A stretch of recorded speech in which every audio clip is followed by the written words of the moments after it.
The whole business of calories in versus calories out and people counting the number of calories they burn during their aerobic session or during their whatever session is only one half of the equation, and it really eclipses the more important issue, which is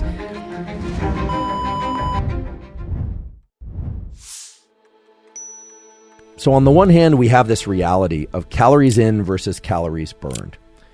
However, I would also be remiss if I didn't mention an incredible study that was done by my colleague, Aaliyah Crum at Stanford, looking at how belief effects, just thinking, can impact the effects of things like exercise on weight loss. They took subjects who were hotel service people that would clean the hotels and come in and change the linens and so forth, divide them into two groups. One group, they were told, moving around and doing your duties for your job, meet the standards for U.S. guidelines for activity and movement, etc. And a basic lecture about how movement is good for you, etc. But mostly just that their daily activities met the standards for the U.S. The other group, however, was given a bunch of information about how movement and their daily routine was very good for cardiovascular health. It could be good for weight loss, etc. And then they tracked these subjects over a period of many weeks. The take-home message from this study was that simply being told that movement is good for you, can lead to weight loss, etc., led to significantly more body fat loss, waist-to-hip ratio changes in the direction that most people would want, essentially a slimming down, if you will, and all sorts of other positive effects on things like cardiovascular health, simply by the knowledge that movement and exercise can help various health markers. So this is remarkable, and it speaks to the power of the nervous system and the power of belief in governing aspects of our body and our physiology that one would otherwise think were outside our conscious control. Let's talk about movement and the more traditional kinds of movement, aka exercise, that has been shown to lead to increases in metabolism and fat loss to greater degrees depending on whether or not, for instance, you're fasted when you do it or not, whether or not you do your cardio first or your resistance training first.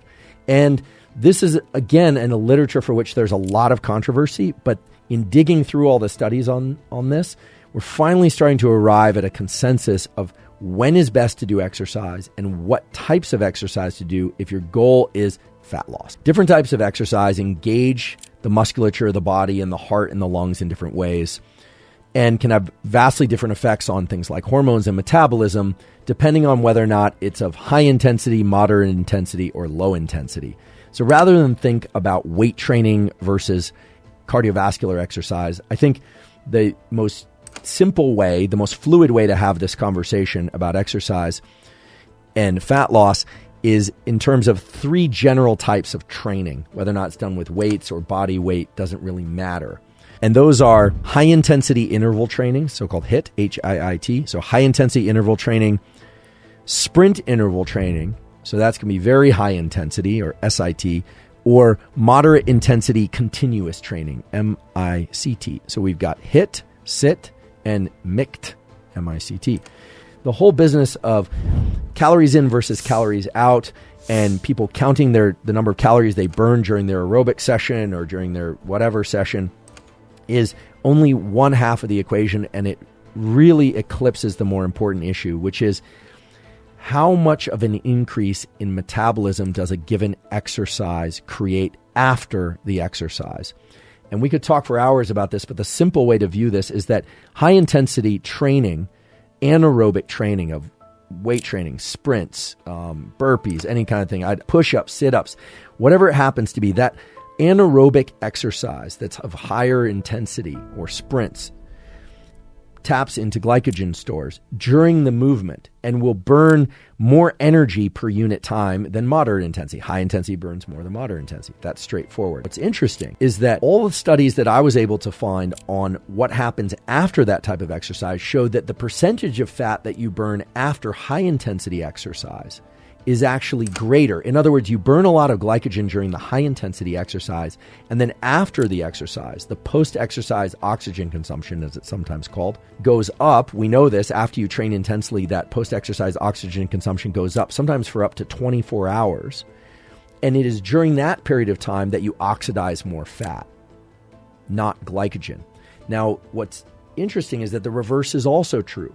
For people that do long bouts of low or moderate intensity exercise, so typically this would be things like running, swimming, biking, etc. So 60, 90 minutes, 2 hours, maybe even people that are training for marathons or half marathons, when they stop training, they burn more glycogen, more carbohydrate, even though they were burning more body fat per unit time during the low intensity exercise. So there's this kind of inversion. So I don't want this to get too complicated. The point is you should pick exercise that you like, that you're going to do regularly, but it does seem that the high intensity exercise followed by moderate intensity exercise is going to be optimal for fat burning overall, because when you look at the percentage of body fat burned and you look at the overall increase in basal metabolic rate, moderate and high intensity training followed by low intensity training, or even just followed by going back into life, is going to be the best way to continue to burn body fat because of the ways that it increases basal metabolic rate.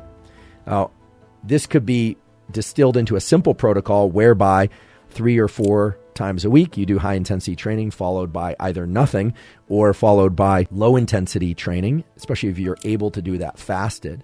Train moderately to intensely, to very high intensity, and then moderate to low intensity.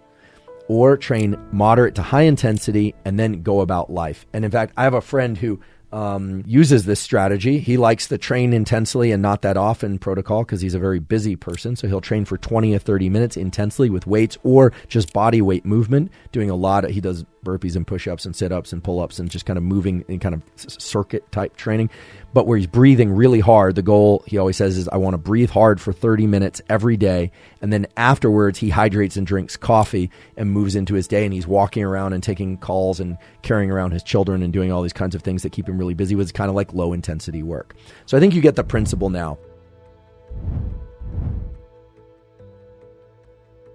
Let's ask the question that I think many people are wondering about, which is it better, meaning do you burn more fat if you do your exercise fasted? And fasted in this respect could be that you wake up in the morning, you've been fasting all night, you just hydrate and you exercise. In any case, that would be fasted. So probably not having eaten anything for anywhere from 3 to 24 hours or maybe even more. It's been shown that at least for short periods of training, it doesn't really seem to matter whether or not you eat before training or you don't, if your goal is fat oxidation. Now, I want to put an asterisk near that because there's some exceptions. And so here's the rule that, or the protocol that I extracted from that literature.